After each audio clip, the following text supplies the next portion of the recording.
Hello everyone, welcome back. In today's video, I'll show you how to customize Chatgpt appearance and colors.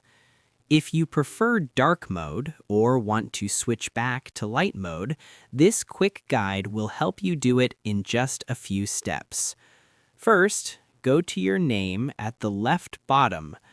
From the menu, go to Settings and tap on it. Inside Settings, look for the option called Color Scheme and tap on it. Here you will see multiple options. You will see Appearance, Accent Color, and Language. Then click on this and select Dark. If your current theme is set to light, simply tap Dark Mode to switch. The app will instantly change to the dark theme. You can always return to this menu and switch back to light mode whenever you want.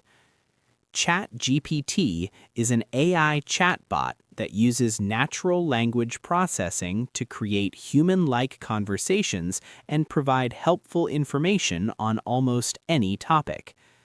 And that's how you can quickly change the color theme in Chatgpt. If you found this tutorial helpful, don't forget to like the video and subscribe for more simple and useful tech guides. Thanks for watching, and I'll see you in the next video.